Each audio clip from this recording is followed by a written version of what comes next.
Today, I wanted to talk a little bit about platform engineering. We see that platform engineering is becoming one of the biggest trends in the software industry today. So, you might have heard this term thrown around a lot, but what exactly it is? How did it evolve and how it helps developers and organizations? So, we'll find answers to all these questions. So, let's dive in. First things first, what is platform engineering? Gartner defines it as platform engineering is an emerging technology that can accelerate the delivery of applications and the pace at which they produce business value. So, in a nutshell, it's all about building and maintaining a solid foundation or a platform that enables various applications and services to run efficiently and seamlessly.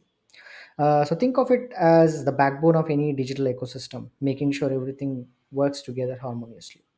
You can also see the Google trends around the globe for this term, platform engineering.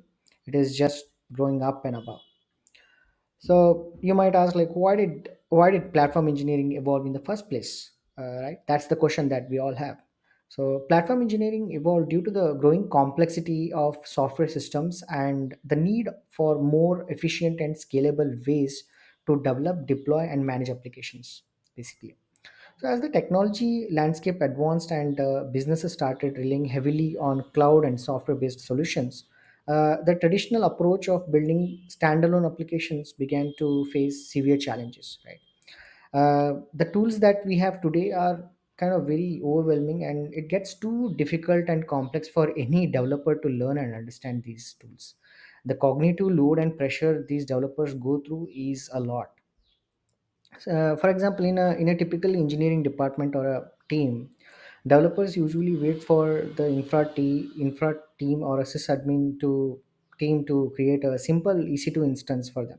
Right? It usually involves creating a ticket and all that sort. So it consumes a lot of developers' time and is considered wasted time. Right? This also creates pressure and an unproductive feeling for developers. So in turn, it's a totally bad developer experience, I would say.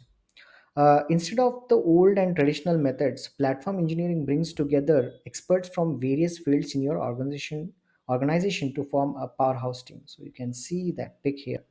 It brings together experts from various fields in your organization to form a powerhouse team. And their mission is to equip your developers with the tools and infrastructure they need while stripping away the complexities, right? So the main goal of platform engineering team is to help and support developers to do their job by providing them the tools they want by building something called internal developer platforms, which are called IDPs, right?